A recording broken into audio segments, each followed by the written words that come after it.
ابن مسعود کہتے ہیں جب کوئی آدمی اللہ سے سوال کرنے کا ارادہ کرے تو پہلے وہ اللہ کی ایسی حمد و ثنا بیان کرے جو اس کے لائق ہے، پھر نبی صلی اللہ علیہ وسلم پر درود بھیجے، اس کے بعد دعا کرے۔ اس طرح کرنے سے ممکن ہوگا کہ وہ کامیاب ہو جائے، یعنی اپنی مطلوبہ چیز کو پا لے، اس کی دعا قبول ہو جائے۔ حضرت علی رضی اللہ عنہ کہتے ہیں ہر دعا روک دی جاتی ہے یہاں تک کہ محمد صلی اللہ علیہ وسلم پر درود پڑھا جائے۔ یہ ان کے احساسات ہیں اور وہ سمجھتے ہیں کہ یہ درود ہی دعاؤں کو آگے بڑھانے والا ہے۔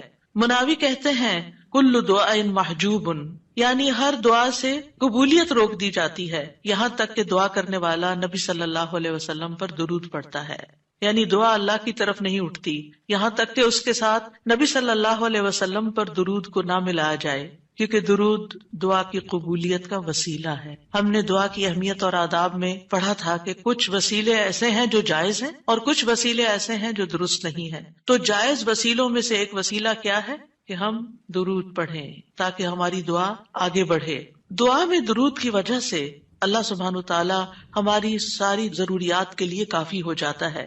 صحیح الترغیب والترہیب میں آتا ہے ایک شخص نے عرض کیا، اے اللہ کے رسول صلی اللہ علیہ وسلم، کیا میں اپنی دعا کا تہائی یعنی 1/3 حصہ آپ پر درود پڑھنے کے لیے مقرر کر دوں؟ آپ نے فرمایا ہاں اگر تم چاہو تو۔ اس نے کہا 2/3 2/3؟ آپ نے فرمایا ہاں اگر تم چاہو۔ اس نے کہا اگر میں ساری دعا درود کے لیے مقرر کر دوں؟ تو رسول اللہ صلی اللہ علیہ وسلم نے فرمایا پھر تو اللہ تمہاری دنیا اور آخرت کے غم و فکر کے لیے تمہیں کافی ہو جائے گا۔ اس کا یہ مطلب نہیں ہے کہ ہم پھر کوئی دعا مانگے ہی نہ، اس کا مطلب یہ ہے کہ زیادہ سے زیادہ درود پڑھیں، یعنی دعائیں تو ہم مخصوص وقت میں پڑھتے ہیں یا پھر جب کوئی ضرورت پیش آتی ہے، لیکن درود ہم ہر وقت پڑھ سکتے ہیں، یعنی ہماری روزانہ کی جو روٹین ہے، چلتے پھرتے اٹھتے بیٹھتے، کیونکہ کچھ لوگوں نے اس کے ساتھ بھی بڑی پابندیاں عائد کی ہوئی ہیں کہ بغیر وضو کے درود نہ پڑھا جائے، سر پہ دوپٹے کے بغیر درود نہ پڑھا جائے، راستے میں کہیں درود نہ پڑھے۔ ایسا کچھ نہیں ہے، دعا ہو، ذکر ہو، درود ہو، وضو کے ساتھ، وضو کے بغیر، راستے میں، سوتے جاگتے اٹھتے بیٹھتے ہر جگہ پڑھ سکتے ہیں۔ صرف یہ ہے کہ نماز جو ہے وہ وضو کے بغیر نہیں ہوتی، وہ پوری طرح سطر ڈھانکے بغیر نہیں ہوتی۔ آپ لمبی سے لمبی نماز پڑھ رہے ہیں لیکن آپ نے ایسا دوپٹہ اوڑا ہوا ہے کہ آپ کے بال جھلک رہے ہیں تو آپ کی نماز نہیں ہوگی، آپ کی محنت ضائع ہو جائے گی۔ لیکن درود شریف کے وقت اگر آپ کام کر رہے ہیں، مثلا کھانا پکا رہے ہیں اور آپ نے دوپٹہ اتار کے ایک طرف رکھا ہوا ہے کہ بار بار وہ بیچ میں اٹک رہا ہے، تو کوئی حرج نہیں، سر ننگا بھی ہے تو درود شریف پڑھ سکتے ہیں۔ تو درود شریف پڑھتے رہنے سے انسان کے سارے مسائل حل ہو جاتے ہیں، خاص طور پر اگر آپ کے دل پر بوجھ ہے، غم ہے، پریشانی ہے، تو درود ان چیزوں کو دور کرنے والا ہے، ان کا ازالہ کرنے والا ہے۔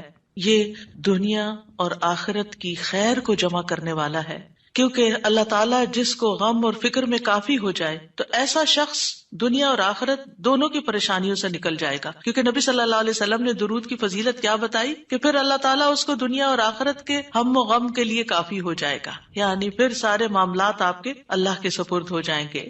یعنی اذن یکفیک اللہ ما اہمک، تمہاری دینی، دنیاوی، اخروی معاملات، ہر چیز میں جو پریشانیاں ہیں انشاءاللہ وہ دور ہو جائیں گی۔ اس کی وجہ کیا ہے؟ اس کی وجہ یہ ہے کہ انسان اللہ سبحانہ وتعالیٰ کی طرف متوجہ ہوتا ہے اور ایک محسن کے احسانات کو یاد کرتا ہے، یعنی جیسے شکر نعمتوں کو بڑھاتا ہے نا، لئن شکرتم لازیدنکم، اگر تم نے شکر ادا کیا تو میں تمہیں کیا کروں گا؟ اور نعمتیں دوں گا۔ درود شریف کیا ہے؟ اگر آپ غور کریں تو درود کیا ہے؟ درود دراصل نبی صلی اللہ علیہ وسلم کے ہم پر جو احسانات ہیں کہ آپ نے ہمیں ایمان سے روشناس کیا، قرآن سے روشناس کیا، حکمت سے روشناس کیا اور ہماری خاطر دعائیں کی، بے شمار احسانات ہیں نا آپ صلی اللہ علیہ وسلم۔ آج ہم آپ کو کیا بدلہ دے سکتے ہیں؟ کس شکل میں بدلہ دے سکتے ہیں؟ ہم آپ کے لیے کیا کر سکتے ہیں؟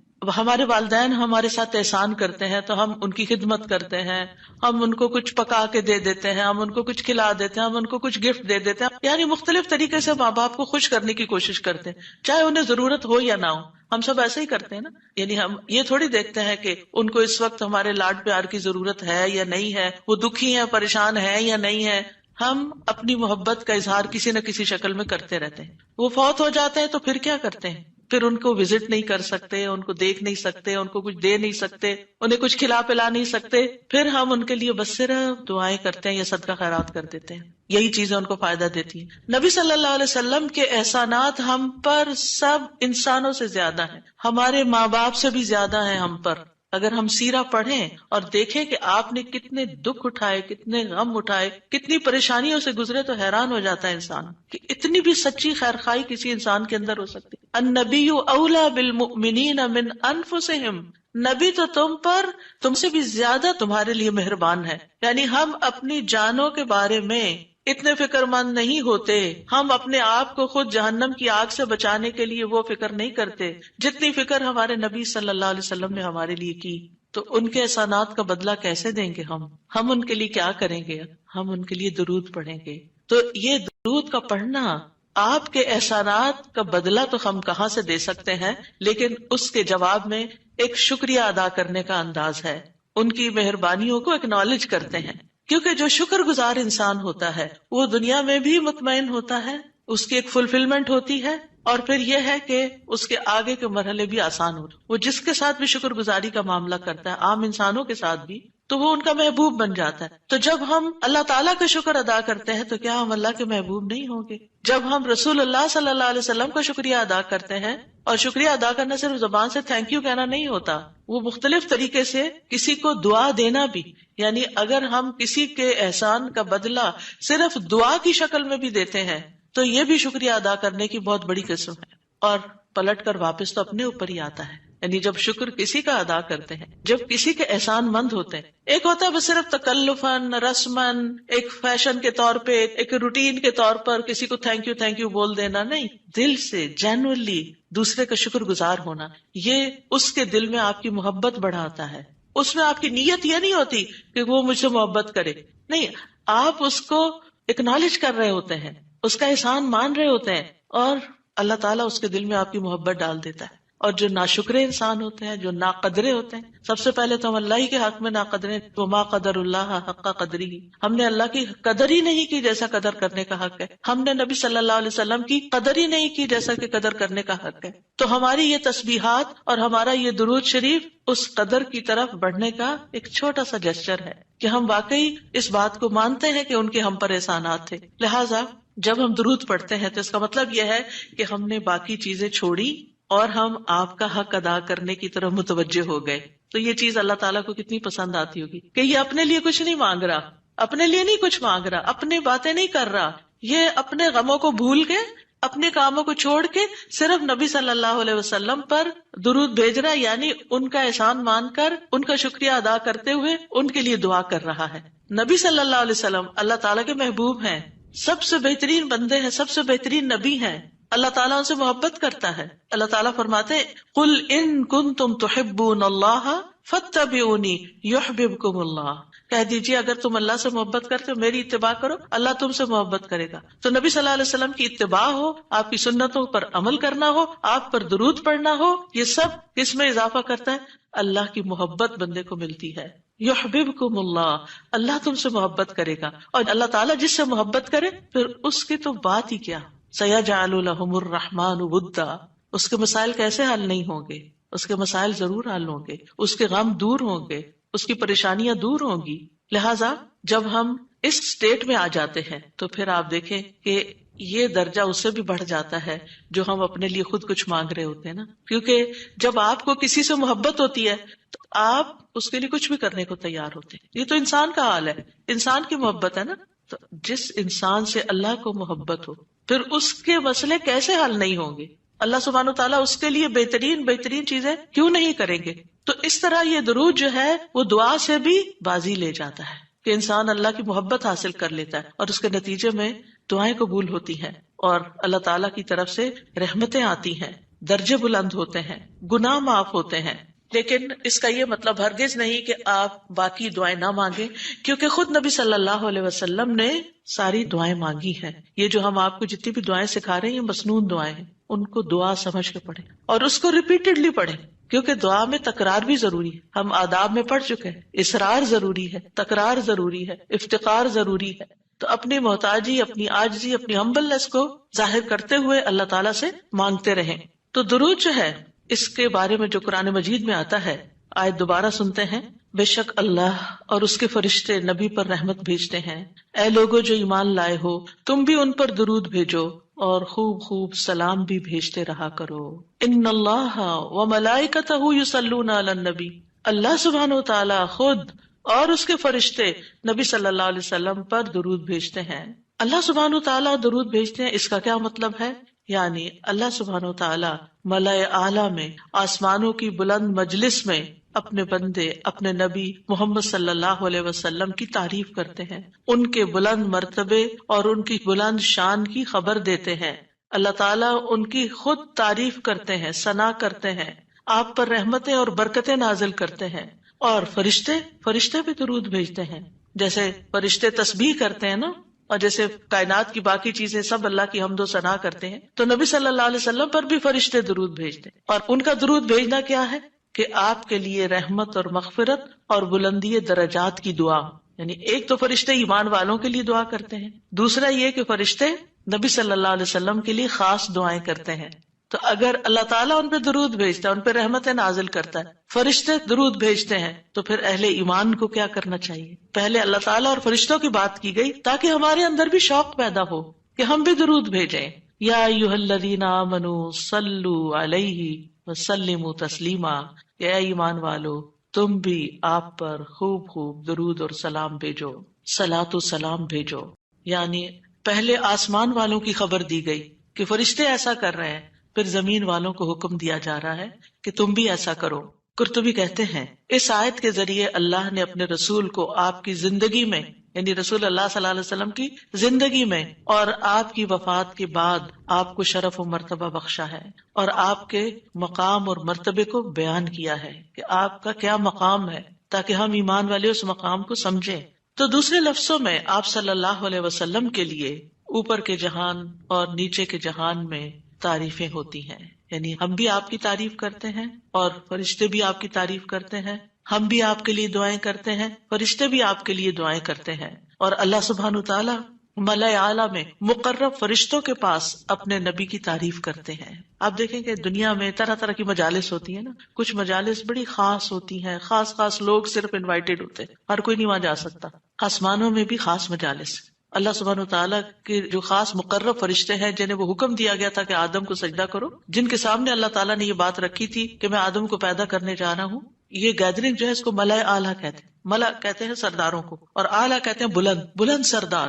تو یہ ایلیٹ کلاس ہے فرشتوں کی کہ جس کے سامنے اللہ سبحانہ وتعالیٰ نے حضرت آدم کی پیدائش کی بات کی تھی اور پھر اس کے بعد سجدے کا حکم دیا گیا تھا، تو مقرب فرشتوں کے درمیان یا ان کے پاس اللہ سبحانہ وتعالیٰ نبی صلی اللہ علیہ وسلم کی تعریف کرتے ہیں۔ ذرا سوچئے، امیجن کیجئے فرشتوں کی مجلس۔ ویسے تو کوئی فرشتہ اللہ کی نافرمانی نہیں کرتا، ہر فرشتہ اطاعت گزار ہے، ہر فرشتہ اللہ کی بات مانتا۔ یفعلون ما یؤمرون، لپکتے ہیں، دوڑتے ہیں، بھاگتے ہیں، تیز بھاگتے ہیں ایک دوسرے سے، فالسابقات سبقا، ایک دوسرے سے سبقت لے جاتے ہیں اللہ کا حکم ماننے میں، یعنی فرشتوں کا یہ حال ہے۔ لیکن ان کی کیٹیگریز ہیں۔ سورۃ فاطر کے شروع میں کیا آتا ہے؟ جاعل الملائکۃ رسلا اولی اجنحۃ مثنی وثلاث ورباع ویزید فی الخلق ما یشاء۔ 2 پروں والے فرشتے بھی ہیں، 3 والے بھی ہیں، 4 والے بھی ہیں، اور پھر اللہ جتنی چاہتا ہے بڑھا دیتا ہے۔ جبریل علیہ السلام کے تو 600 پر ہیں، سوچئے کیا کیفیت ہوگی ان کی۔ اور پھر جو حاملین عرش فرشتے ہیں، ان کے کندھے سے لے کے یہاں کان کی لو تک 700 سال کا فاصلہ ہے، اتنا عرصہ کوئی سفر کرتا رہے۔ اب آپ خود سوچیں کہ اتنے بڑے فرشتے ہیں وہ، ان کے سامنے اللہ سبحانہ وتعالی محمد صلی اللہ علیہ وسلم کی تعریف فرماتے ہیں۔ آپ کے مقام کا اندازہ کریں، کیا ہم نے قدر کی اپنے نبی کی؟ ہم کیا درود پڑھتے ہیں، ہم کیا تعریف کرتے ہیں، ہم کتنا جانتے ہیں آپ کو، ہم آپ کی سنت کو کیا سمجھتے ہیں؟ حدیث، یہ تو حدیث ہے، یہ قرآن تو نہیں ہے۔ استغفر اللہ، آپ نے دین کے مختلف چیزوں میں فرق کر دیا جس کو خود رسول اللہ صلی اللہ علیہ وسلم دے کر گئے تھے، آپ کس راہ پہ چل پڑے؟ تو آپ سوچئے کہ اللہ کے رسول صلی اللہ علیہ وسلم کی تعریف وہاں ہو رہی، راہ گزرتا بھی کوئی ہماری تعریف کر دے نا تو ہم ایسے بھول جاتے ہیں کہ بڑی چیز ہو گئے ہم۔ پتہ نہیں کیا بن گئے ہیں، اس کو بھی بہت کچھ سمجھتے ہیں. کبھی فیس بک پہ لگاتے ہیں یہ فلاں نے ہماری تعریف کی ہے، کبھی کچھ کرتے ہیں کبھی کچھ کرتے ہیں. تعریف، آپ سوچئے پھر ہم کیا ہے اور محمد صلی اللہ علیہ وسلم کیا ہے جن کی تعریف اللہ تعالیٰ کر رہے ہیں اور وہ فرشتوں کی مجلس میں کر رہے ہیں، اس تعریف کا کیا کہنا. ایسے پیغمبر پر، ایسے نبی پر کیا ہم درود نہیں بھیجیں گے؟ کیا ہم ان کے لیے دعائیں نہیں کریں گے؟ اللہ سبحانہ تعالیٰ سے ان کے لیے وسیلہ نہیں مانگیں گے؟ تو صلاۃ کا جو لفظ ہے، صلاۃ کا لفظ اس کے معنی میں رحمت بھی ہے، ذکر خیر بھی ہے، دعا بھی ہے. رحمت، ذکر خیر اور دعا.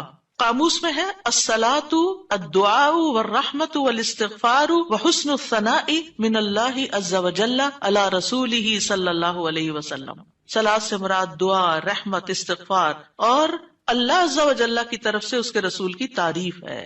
یعنی درود کا یہ مطلب ہے، یعنی اللہ تعالیٰ کی طرف سے صلاۃ بھیجنے کا مطلب کیا کہ اللہ تعالیٰ آپ سے راضی ہیں اور آپ پر رحمت نازل کرتے ہیں. ٹھیک ہے، یعنی اللہ تعالیٰ آپ پر درود بھیجتے یعنی آپ پر رحمت نازل کرتے ہیں اور آپ سے راضی ہیں. ابن قیم کہتے ہیں نبی صلی اللہ علیہ وسلم پر اللہ کے صلاۃ بھیجنے سے مراد اللہ سبحانہ تعالیٰ کا آپ کی تعریف کرنا ہے اور آپ کی دیکھ بھال کرنا ہے اور آپ کے شرف کو ظاہر کرنا ہے اور آپ کی فضیلت اور حرمت کو ثابت کرنا ہے.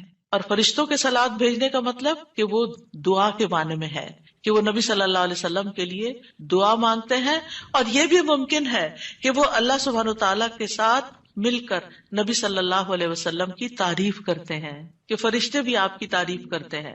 ابو عالیہ کہتے ہیں کہ معزز فرشتوں کا صلاۃ بھیجنا ان کا دعا کرنا ہے نبی صلی اللہ علیہ وسلم کے لیے. ابن عباس کہتے ہیں یصلون کا مطلب ہے وہ برکت کی دعا کرتے ہیں.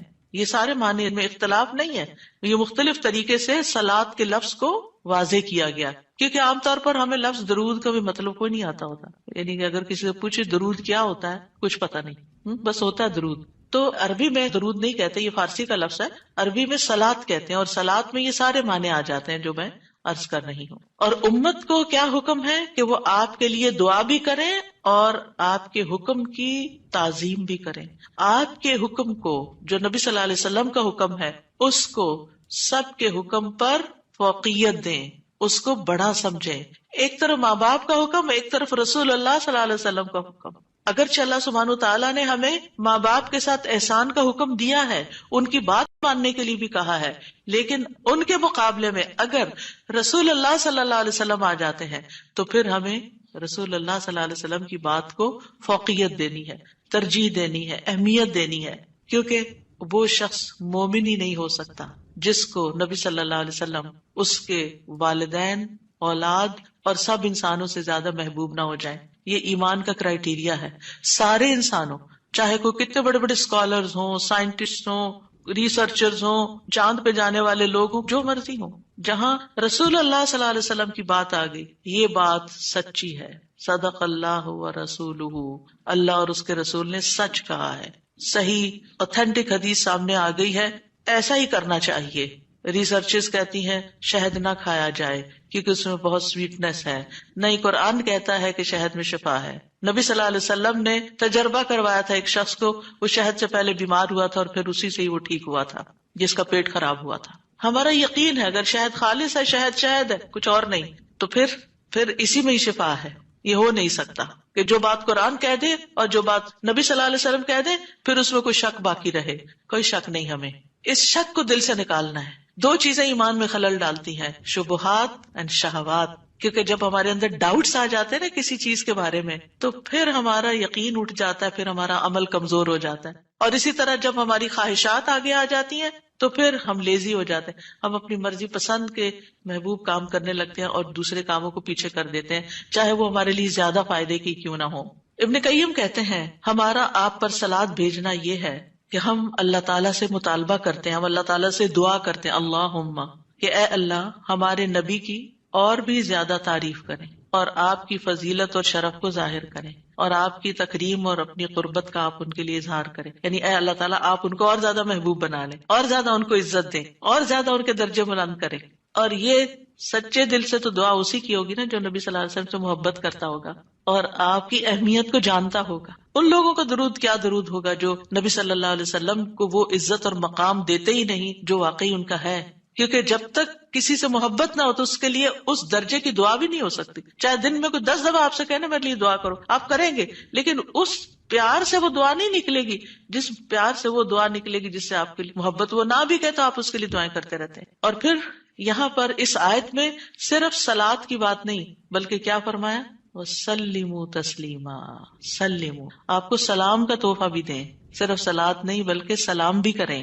تسلیم کا کیا مطلب ہے؟ کہ آپ پر خیر و برکات نازل ہوں، آپ پر اللہ کی رحمتیں اور سلامتیاں ہوں، اور آپ ہر طرح کی تکالیف اور آفتوں سے محفوظ رہیں، ہر طرح کے نقائص سے پاک رہیں. جب ہم کہتے ہیں نا اللہم سلم علی محمد، درود ویسے تو یوں پورا پڑھ کر اللہم صلی وسلم علی نبینا محمد، تو اس کا مطلب کیا ہے کہ یا اللہ محمد صلی اللہ علیہ وسلم کے لیے آپ کی دعوت میں، یعنی آپ نے جو دعوت دی لوگوں کو اسلام کی طرف، آپ کی امت میں اور آپ کے ذکر خیر میں ہر طرح کی سلامتی لکھ دے، ہر طرح کے نقص سے سلامتی ہو جائے. اور اس طرح امت آپ کے لیے جتنی دعائیں کرتی جا رہی ہے، یعنی جب سے نبی صلی اللہ علیہ وسلم کے بارے میں یہ آیت اتری اور جب سے صحابہ کرام اور پھر تابعین تبع تابعین اور امت کے باقی لوگ ان ساری صدیوں میں آپ کے لیے یہ دعا کر رہے ہیں، ان ساری دعاؤں کے اس درود کے نتیجے میں آپ کا مقام بلند ہوتا جا رہا ہے، ہوتا جا رہا ہے، ہوتا جا رہا ہے. آپ سوچئے کہ اللہ سبحانہ وتعالیٰ کتنا قدردان ہے. نبی صلی اللہ علیہ وسلم نے اپنی نبوت کی مختصر زندگی میں جو محنت کی سو کی، لیکن اس کا انعام اور صلہ کتنی خوبصورت شکل میں اللہ تعالیٰ دے رہا ہے کہ دنیا میں آپ کا نام بلند کر رہا ہے اور آپ کو بلندی عطا کر رہا ہے اور آپ کے لیے سب سے دعائیں کرنے کو کہہ رہا ہے. یعنی درود کیا ہے؟ نبی صلی اللہ علیہ وسلم کے لیے دعا، اور وہ دعائیں اللہ تعالیٰ قبول بھی کرتے جا رہے ہیں اور اس کے نتیجے میں نبی صلی اللہ علیہ وسلم کے درجات بلند ہوتے چلے جا رہے ہیں. تو سوچئے جو سنت کی پیروی کرے گا، جو آپ کے مشن کو آگے لے کے بڑھے گا، جو اخلاص کے ساتھ اس رستے کو اپنائے گا، جو یہی کام کرے گا جو محمد صلی اللہ علیہ وسلم نے کیے، جو آپ کا پیروکار ہوگا، جو آپ کی سنت کا متبع ہوگا، جو آپ کے اس مشن یعنی دین کی تبلیغ کے کام کو آگے لے کر بڑھے گا، کیا اللہ تعالیٰ اس کو ایسے ہی چھوڑ دیں گے؟ کیا اللہ سبحانہ وتعالیٰ اس کی قدر نہیں کریں گے؟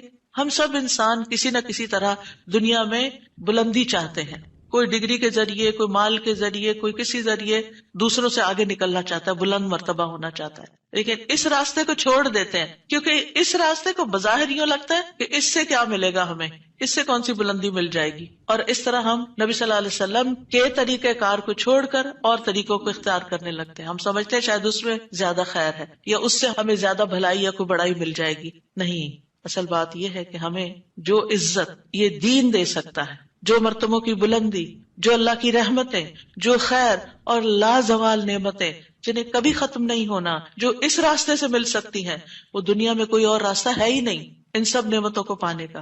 پھر بھی ہم اپنے دین کو حقیر سمجھتے ہیں اور دین کی خدمت کو فارغ وقت کا کام سمجھتے ہیں اور پورے خوشی اور محبت اور خلوص کے ساتھ یہ کام نہیں کرنا چاہتے. ہمیں ضرورت رہتی ہے کہ کوئی اور آئے، دھکا سٹارٹ کرے اور پھر ہم آگے بڑھیں، کوئی ہمیں موٹیویٹ کرے تو پھر ہم کچھ کریں. ہم خود سے کچھ کرنے والے نہیں. ہم کس بات کے انتظار میں ہیں؟ اصل مشکل یہ کہ ہمارے یقین میں کمی ہے، تو اس یقین کو بڑھانے کی ضرورت ہے. تو اللہ سبحانہ وتعالیٰ اپنے فرشتوں کے بعد ایمان والوں کو حکم دیتا ہے کہ اے مومنو، تم تو زیادہ حقدار ہو کہ نبی پر درود و سلام بھیجو، کیونکہ تمہیں ان کی رسالت سے جو برکتیں حاصل ہوئی ہیں، جو فیض حاصل ہوا ہے، وہ فرشتوں کو تو نہیں ہوا نا. فرشتے تو پہلے سے اللہ کی عبادت کرے. ہمیں عبادت کے طریقے کس نے سکھائے؟ محمد صلی اللہ علیہ وسلم نے سکھائے. آپ کی بدولت ہمیں یہ ساری نعمتیں ملی، تو ہمیں تو زیادہ پھر درود بھیجنا چاہیے. تو صلو علیہ وسلموا تسلیما. تو آپ کا حق اور آپ کی عزت اور آپ کی قدردانی صرف یہ نہیں کہ ہم آپ کی شان میں کوئی گستاخی نہ کریں یا کوئی گستاخی کرے تو اس کے پیچھے پڑ جائیں. آپ کا مقام اس سے زیادہ کا متقاضی کہ آپ پر درود و سلام بھیجا جائے. اور یہ قرآن سے بھی ثابت، اور یہ سنت سے بھی ثابت، اور یہ فرشتوں کا طریقہ بھی ثابت. اسی لیے آپ دیکھیں کہ نماز کے اندر درود پڑھنا واجب ہے. واجب ہے. اگر آپ نے اتحیات پڑھ کے سلام پھیر دیا، درود نہیں پڑھا، تو آپ کی نماز ناقص ہے. لیکن اگر آپ کو وضو ٹوٹ رہا ہے مثال کے طور پر، اور آپ سوچتے ہیں کہ اب اگر میں اس موقع پر میری نماز جاتی ہے تو میں کیا کروں گا، تو اگر آپ صرف اتنا بھی پڑھ دیتے ہیں نا، اللہم صلی وسلم علی نبینا محمد، اور سلام پھیر دیتے ہیں، نماز ہو جاتی ہے. تو یہ یعنی عام حالات میں بھی ہم درود پڑھ سکتے ہیں اور نماز میں تو پڑھنا ہی پڑھنا ہے. اور پھر اذان کے بعد اور مختلف مواقع پر انشاءاللہ دیکھتے ہیں. شیخ سعدی کہتے ہیں آپ صلی اللہ علیہ وسلم پر درود بھیجنا اللہ سبحانہ تعالیٰ اور اس کے فرشتوں کی اقتدا ہے. اور جو حقوق ہم پہ عائد ہوتے ہیں اس کا بدلہ دینا بھی مقصود ہے. آپ کی محبت اور آپ کی تکریم کی علامت ہے. جو آپ سے جتنی محبت کرے گا اتنا ہی درود بھیجے گا. پھر یہ اجر و ثواب کے حصول کا ذریعہ بھی ہے. سبحان اللہ. یعنی جب کوئی انسان شکر گزار ہوتا ہے، قدردان ہوتا ہے، تو اللہ تعالیٰ اس کی کیسی قدردانی کرتے ہیں. درود ہم آپ پر پڑھتے ہیں، ثواب ہمیں مل رہا ہوتا ہے. کوئی احسان نہیں ہے کسی پر، آپ کو بھی ساتھ ہی فائدہ ہو گیا. اور پھر یہ ایمان کی علامت ہے، کیونکہ جو آپ سے محبت نہیں کرتا اس کا ایمان مکمل نہیں. اور پھر آپ کی توقیر جس کا حکم اللہ تعالیٰ نے دیا اس کی علامت بھی ہے. لِتُؤْمِنُوا بِاللَّهِ وَرَسُولِهِ وَتُعَزِّرُوهُ وَتُوَقِّرُوهُ وَتُسَبِّحُوهُ بُكْرَةً وَأَصِيلًا، تاکہ تم اللہ اور اس کے رسول پر ایمان لاؤ اور اس کی مدد کرو اور اس کی تعظیم کرو اور دن کے شروع اور آخر میں تسبیح کرو. نبی صلی اللہ علیہ وسلم کے امت پر جو احسانات ہیں ان کا تھوڑا سا ذکر کرنا اس لیے ضروری ہے تاکہ یاد تازہ ہو جائے کہ آپ کے ذریعے میں کیا کیا فیض ملا. سب سے بڑی بات یہ کہ وہ ہمارے بارے میں بڑے رحیم و شفیق تھے. لَقَدْ جَاءَكُمْ رَسُولٌ مِّنْ أَنفُسِكُمْ عَزِيزٌ عَلَيْهِ مَا عَنِتُّمْ حَرِيصٌ عَلَيْكُمْ بِالْمُؤْمِنِينَ رَءُوفٌ رَحِيمٌ. لوگوں تمہارے پاس تمہیں میں سے ایک رسول آیا ہے، اگر تمہیں کوئی تکلیف پہنچے تو اسے گراں گزرتی، اس کو تکلیف ہوتی ہے. کیا ہمارے اندر بھی دوسروں کے لیے ایسے احساسات ہیں کہ کسی کو تکلیف پہنچے تو ہمیں تکلیف ہو جائے؟ نبی صلی اللہ علیہ وسلم کو ایمان والوں کی تکلیف سے تکلیف پہنچتی تھی. وہ تمہاری فلاح کا حریص ہے. ہم ہیں لوگوں کی فلاح کے حریص کہ ان کو ہدایت ہو جائے، یہ دین کی طرف آ جائیں. مومنوں پر نہایت مہربان اور رحم کرنے والا ہے. یہ ہیں ہمارے رسول جن کی گواہی اللہ تعالیٰ نے دی کہ ان کے اندر کے جذبات لوگوں کے لیے کیا ہے اور ان کا مشن کیا اور وہ چاہتے کیا ہے آپ کے لیے، اور وہ کتنے شفیق اور مہربان ہے. یعنی ایک دائی کی بنیادی صفت ہونی چاہیے کہ وہ دوسروں سے محبت کرنے والا ہو، دوسروں کی خیر کرنے والا ہو. ہم بعض اوقات دین کا کام کرتے ہوئے اتنے پروفیشنل ہو جاتے ہیں کہ ہماری ٹون بھی بڑی اسپارٹ ہو جاتی ہے اور ہمارا انداز بھی بڑا تحکمانہ ہو جاتا ہے. ہم سمجھتے ہیں کہ ہم صحیح معنی میں خدمت کر رہے ہیں. نہیں، کہیں ایسا نہ ہو کہ اس کی وجہ سے لوگ دین سے ہی دور ہو جائیں. نبی صلی اللہ علیہ وسلم کا یہ طریقہ نہیں تھا. اللہ کی قسم ہم جتنے سنت کے زیادہ قریب ہوں گے اتنے ہی زیادہ ہم دین کو فائدہ پہنچانے والے ہوں گے، اور جتنے سنتوں سے دور ہو جائیں گے اور آپ کے طریقے سے دور ہو جائیں گے آپ سے بھی اتنے ہی دور ہو جائیں گے اور دین کو بھی اتنا ہی نقصان پھر دیں گے. نبی صلی اللہ علیہ وسلم مومنوں پر ان کی جانوں سے بھی زیادہ قریب ہیں. النبی اولیٰ بالمؤمنین من انفسہم وازواجہ امہاتہم. یہ نبی مومنوں پر ان کی جانوں سے زیادہ حق رکھنے والا ہے اور اس کی بیویاں ان کی مائیں ہیں. نبی صلی اللہ علیہ وسلم نے فرمایا، دنیا میں کوئی مومن ایسا نہیں جس سے میرا دنیا اور آخرت میں سب سے زیادہ قریب کا رشتہ نہ ہو. اگر چاہتے ہو تو یہ آیت پڑھ لو. یعنی صرف اس دور کے لوگوں کے لیے نہیں تھے آپ قریب، بلکہ ہمارے لیے بھی ہیں. فرمایا یہ آیت پڑھ لو، النبی اولیٰ بالمؤمنین من انفسہم. نبی مومنوں پر ان کی جانوں سے بھی زیادہ قریب ہیں. لہٰذا جو کوئی مومن مر جائے اور مال چھوڑ جائے تو وہ اس کے خاندان کو ملے گا، اس کے وہ وارث ہوں گے. اور جو قرض یا عیال چھوڑ جائے وہ میرے پاس آئے، میں اس کا بندوبست کروں گا. آج کوئی حکمران، کوئی لیڈر ایسا ہے جو یہ کہے کہ تمہارا کوئی فوت ہو جائے، جو وہ چھوڑے وہ سب تمہارا، لیکن اگر کوئی تمہاری ضرورت ہے تو میرے پاس آ جاؤ؟ ایسی خیرخواہی محمد صلی اللہ علیہ وسلم کے اندر تھی اپنے ساتھیوں کے لیے. آپ امت کے لیے روتے تھے. نبی صلی اللہ علیہ وسلم نے ابراہیم علیہ السلام کے بارے میں یہ آیت پڑھی، رب انہن اضللن کثیرا من الناس فمن تبعنی فانہ منی. کہ اے میرے رب، ان بتوں نے بہت سے لوگوں کو گمراہ کر دیا ہے، تو جو میری پیروی کرے وہ مجھ سے ہوگا. اور یہ آیت جس میں عیسیٰ علیہ السلام کہتے ہیں ان تعذبہم فانہم عبادک وان تغفر لہم فانک انت العزیز الحکیم. اے اللہ، اگر تو انہیں عذاب دے، یعنی جو میرے پیروکار ہیں، تو تیرے بندے ہیں دے دے، اور اگر تو بخش دے تو بے شک تو عزیز الحکیم ہے. نبی صلی اللہ علیہ وسلم نے کیا فرمایا؟ ابراہیم علیہ السلام نے کہا بس وہ میرے ہیں جو میری پیروی کرے. عیسیٰ علیہ السلام نے کہا تیرے بندے ہیں، تو چاہے تو سزا دے. نبی صلی اللہ علیہ وسلم کو دیکھیے، پھر آپ نے یہ دو آیتیں پڑھ کے اپنے ہاتھ اٹھائے اور فرمایا اے اللہ، میری امت، میری امت، امتی امتی. اور آپ رونے لگ گئے. یہ آپ کے دل میں امت کے لیے پیار تھا. امت کے دل میں محمد صلی اللہ علیہ وسلم کے لیے کیا محبت ہے. تو اللہ عز و جل نے فرمایا اے جبریل جاؤ محمد کے پاس، حالانکہ تیرا رب خوب جانتا ہے، اور ان سے پوچھو کہ کیوں رو رہے ہیں. جبریل علیہ السلام آپ کی خدمت میں آئے اور آپ سے رونے کی وجہ پوچھی، تو رسول اللہ صلی اللہ علیہ وسلم نے انہیں بتا دیا کہ میں اپنی امت کے لیے رو رہا ہوں، حالانکہ اللہ سب سے زیادہ جاننے والا ہے. تو اللہ تعالیٰ نے فرمایا اے جبریل محمد کی طرف جاؤ اور ان سے کہہ دو کہ ہم آپ کو آپ کی امت کے بارے میں ضرور راضی کر دیں گے اور ہم آپ کو غمگین نہیں کریں گے. اتنے حریص تھے وہ ہماری نجات کے اور ہماری فلاح کے. تو کیا وہ والدین سے بھی زیادہ پھر مہربان نہیں ہم پر؟ ہمارے ماں باپ ہماری دنیا کا غم کرتے ہیں، ہماری دنیا کی فکریں کرتے ہیں، ان کو کھانا کہاں سے ملے گا، ان کے فلاں چیز کا کیا ہوگا، فلاں چیز کا کیا ہوگا. نبی صلی اللہ علیہ وسلم ہماری دنیا کے تو پیچھے ہو گیا نا کہ جس کا عیال ہو، قرض دار ہو، میرے پاس آ جائے، لیکن ہماری آخرت کی فکر کرتے ہیں کہ میری امت کی بخشش ہوگی کہ نہیں ہوگی. ایک دفعہ کوئی لا الہ الا اللہ محمد الرسول اللہ کہہ کر اس دین میں داخل ہو جاتا ہے تو پھر محمد صلی اللہ علیہ وسلم اس کے لیے مہربان ہو جاتے ہیں، اس کے لیے غمگین ہو جاتے ہیں کہ اس کی بخشش ہو جائے. آپ ہر نماز میں امت کے لیے دعائیں کرتے تھے، ہر نماز میں. حضرت عائشہ کہتی ہیں میں نے رسول اللہ صلی اللہ علیہ وسلم کو خوش طبیعت دیکھ کر کہا اے اللہ کے رسول میرے لیے اللہ تعالیٰ سے دعا کریں. آپ نے فرمایا اللہم اغفر لعائشہ ما تقدم من ذنبها وما تأخر وما اسرت وما اعلنت. اے اللہ عائشہ کے سب گناہ بخش دے، جو اس نے پہلے کیے، جو بعد میں کیے، جو چھپا کے کیے، جو اعلانیہ کیے. خوشی سے حضرت عائشہ نے ہنسنا شروع کر دیا، یہاں تک کہ ہنستے ہنستے ان کا سر رسول اللہ صلی اللہ علیہ وسلم کی گود میں جا پڑا. آپ نے پوچھا کیا تمہیں میری دعا نے خوش کر دیا؟ انہوں نے کہا بھلا مجھے کیا ہے کہ آپ کی دعا خوش نہ کرے، آپ کی دعا سے ہی خوش ہوئی ہوں. آپ نے فرمایا اللہ کی قسم میں ہر نماز میں اپنی امت کے لیے یہ دعا کرتا ہوں. یہ احسانات ہیں آپ کے ہم پر، اور آپ نے اپنی مقبول ترین دعا جو تھی اپنی امت کے لیے محفوظ کر لی. نبی صلی اللہ علیہ وسلم نے فرمایا مجھ سے کہا گیا آپ مانگیں، کیونکہ ہر نبی نے مانگا ہے، ہر نبی کو ایک مقبول دعا دی گئی ہے کہ جو اللہ تعالیٰ ضرور قبول کرے گا، لیکن میں نے اپنا سوال قیامت کے دن کے لیے مؤخر کر دیا، ڈیلے کر دیا، وہاں جا کے مانگوں گا اور وہ تمہارے لیے ہوگا اور لا الہ الا اللہ کی گواہی دینے والے ہر شخص کے لیے ہوگا. ہمیں اگر اللہ تعالیٰ کی طرف سے یہ پیغام آئے کہ کوئی ایک دعا مانگ لو وہ ضرور قبول ہوگی، تو ہم جھٹ سے اپنے لیے کوئی دنیا کی دعا مانگ لیں گے جو جلد ختم بھی ہو جانے والی. اس سے آپ کی حکمت کا اندازہ لگائیں اور ہمارے لیے آپ کی محبت کا اندازہ کریں. آپ کی وجہ سے امت کو شفاعت ملے گی. نبی صلی اللہ علیہ وسلم نے فرمایا مجھے 5 چیزیں ایسی دی گئیں جو مجھ سے پہلے کسی کو نہیں دی گئی. ان میں سے ایک مجھے شفاعت عطا کی گئی، یعنی نبی صلی اللہ علیہ وسلم کو شفاعت کا حق دیا گیا. نبی صلی اللہ علیہ وسلم امت کی شفاعت کی خاطر تمام رات فکر مند رہے. ابو ذر کہتے ہیں ایک مرتبہ رسول اللہ صلی اللہ علیہ وسلم نے نماز شروع کی اور ساری رات صبح تک ایک ہی آیت رکوع اور سجود میں پڑھتے رہے کہ اے اللہ اگر تو انہیں عذاب میں مبتلا کر دے تو یہ تیرے بندے ہیں، اور اگر تو انہیں معاف کر دے تو بڑا غالب حکمت والا ہے. جب صبح ہوئی تو میں نے عرض کیا یا رسول اللہ آپ ساری رات صبح تک رکوع اور سجود میں ایک ہی آیت پڑھتے رہے. آپ دیکھیے کہ وہ جو سوال اکثر آتا ہے نا کہ سجدے میں قرآنی دعا پڑھ سکتے ہیں یا نہیں، اس کا یہ جواب ہے، ٹھیک ہے، کہ قرآنی آیت جو دعا کی شکل میں ہو وہ پڑھ سکتے ہیں. آپ صلی اللہ علیہ وسلم نے فرمایا میں اپنے رب سے اپنی امت کے لیے سفارش کا حق مانگ رہا تھا. یہ دعا کر کے امت کے لیے سفارش کا حق مانگ رہا تھا جو اللہ نے مجھے عطا کر دیا، اور انشاءاللہ یہ ہر اس شخص کو نصیب ہوگی جو اللہ کے ساتھ کسی کو شریک نہیں ٹھہراتا، شرک نہیں کرتا.